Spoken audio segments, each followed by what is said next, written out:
Well, today is another day, and I'm going to do a short front video because yesterday, when myself and plus a good friend of mine, Daniel from ML Metalworks, was here, we were able to get this trailer started.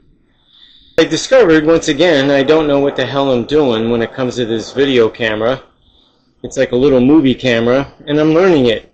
And yesterday, in a few hours, could have been 4 or 5, we spent some time cutting and arranging, and you'll actually see it in the fast forward video.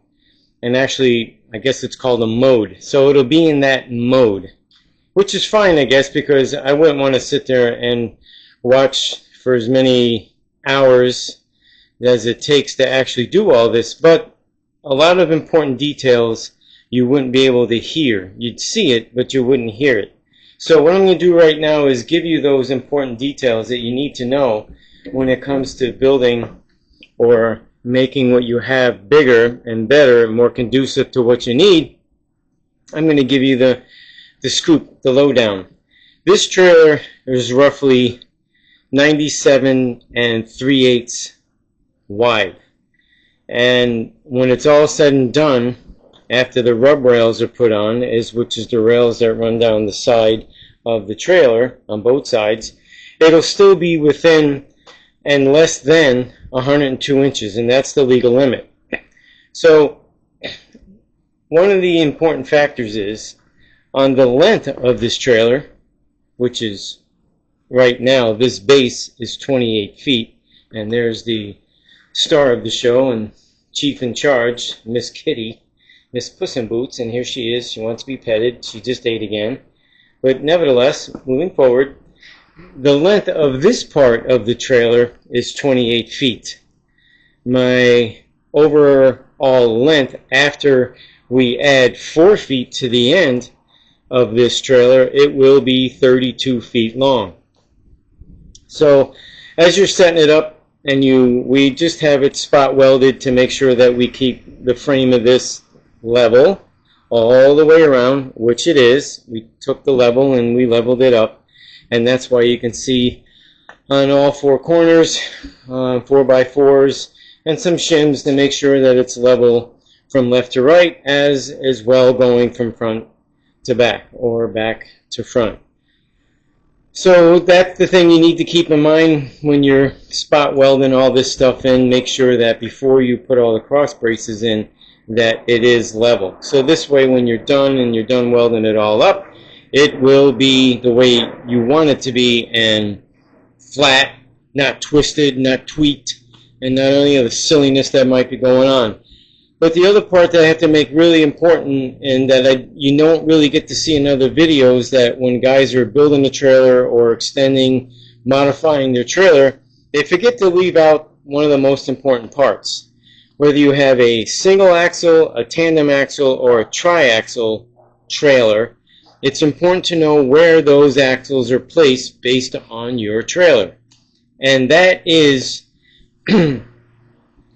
in this case, I'm doing a triaxle, and I already have 2 axles, and they're each 6,000-pound axles. I'm going to be purchasing the 3rd one, and because that trailer over there was only a tandem axle, I need to make this a triaxle because of the length and what I might be hauling. I don't want to be under the ability of what the trailer can do. So to play it safe, I'm turning it into 3 axles. Now, when you go to place it, you from the front, not counting whether you have a ball hitch or a gooseneck, which I'm doing a gooseneck, you don't count that, you just count the base of the trailer. So in 32 feet long, you split it into thirds, and it goes from the front to the back, the center of how many axles, and in this case it'll be the middle axle, 2/3 back. So whatever your length is what you will break down into basically 3 parts. So if you want to measure up from the back up 1/3, or from the front of the trailer back 2/3 of that length, is where you would put your axles. And in this case, like I said, I'm going triaxle. So the center of my base will be the middle axle, and that would be at the center of the 2/3 back. So at that point, that gives you a real good reference on where you would place your axles. And if you have a tandem axle, which is 2, you would do the center of those 2 axles, not the center of the back one or the front one, but where the middle would be when that pivot point is, and that's where you would actually place your axles. So keep that in mind, and if you're just doing one axle, then obviously be the center of that axle. So those key points are very important when you're building a trailer. Width, obviously, you don't want to go over 102 inches, and that would be from the outside. If you have a rub rail, or if you don't, the widest that you can go is 102 inches. Length, I'm not really sure. With the longest you're allowed, we know we have 53-foot tractor trailers, so maybe that could be a reference point.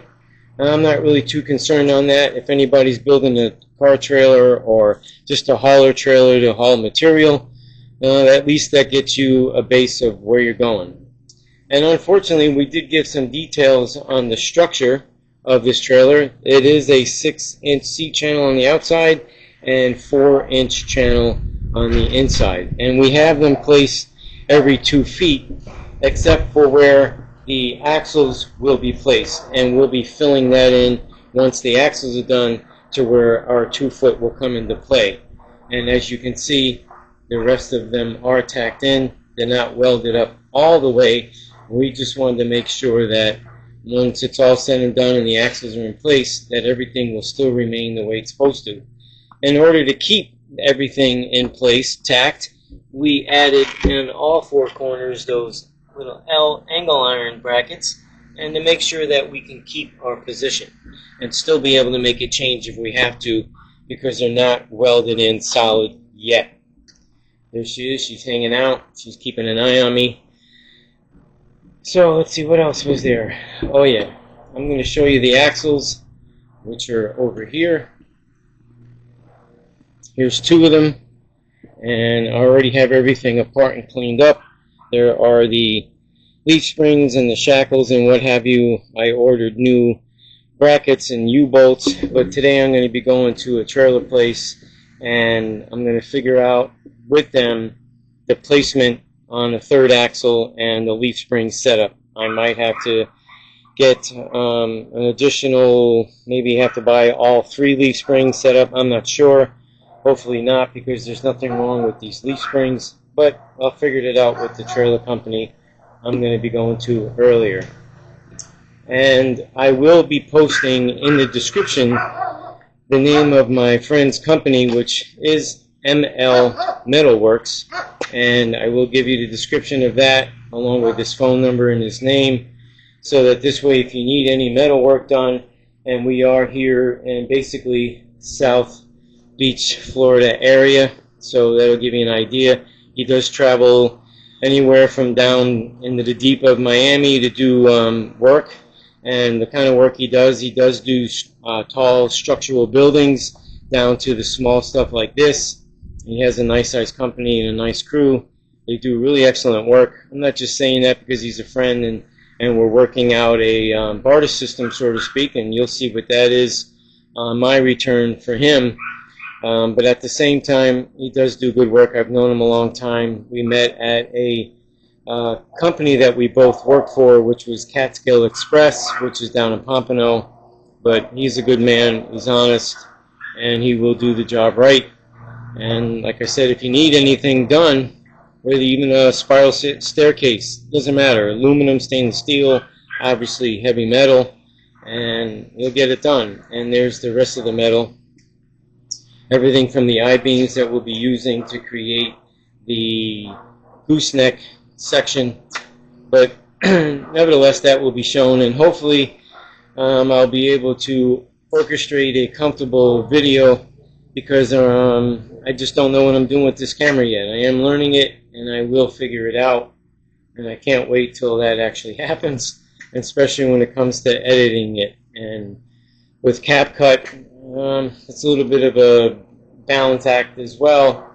And in my last video I just posted today, when it had to do with the prep work of getting everything out of the way to give me the room and what it takes before you even get to do work like this. It looks a little kind of dysfunctional, but you basically would get the point, and I wanted to get a video out showing that it's not a 5-minute process. I don't know if there's anything else as far as details go, but the most important things is what I mentioned earlier about the axles. That is to keep in mind, so that this way all that information that we gave earlier, didn't go to waste. But I do appreciate people watching. Hopefully you'll subscribe, like it, make a comment if you like, and share it with a friend. And until then, get something done. Thanks for watching.